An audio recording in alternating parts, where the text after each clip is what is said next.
रहे अगर अच्छा पूजा फिर से दिया के करत पिया पिया ए चाची पगला गई बाड़ू का। अरे बिमला के दिए वचन न तोड़ सके। जैसे भीम को पिता माँ के प्रतिज्ञा अटल रहे वैसे हमार दियल वचन भी हमेशा अटल रही। ब्याह हुआ हम न करें। हसुआ के दिया खुरपी के हसुआ का दिया आ खुरपी के बाप 24 बार तब बेटा 34 हो खबर न करी। का मतलब चाची?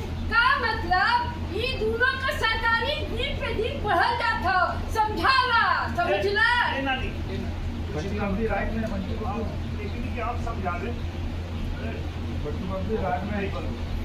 ए भाई जा जा रेडी हो जा और तो क्या आज हम इसको छोड़ ठीक ना भैया बाकी पढ़ो लिख के पढ़ो बेटा पूरी चूल्हा चौकी करिया गोबर खाली सही कर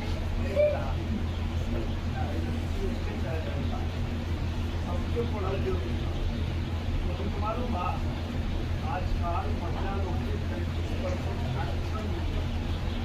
आने वाला समय में 50% भी हो सकेगा समझ ले।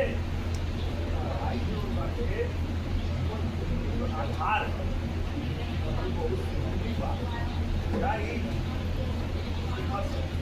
हम पढ़ले रहती आज फोटो दिशा नाम चलेगी।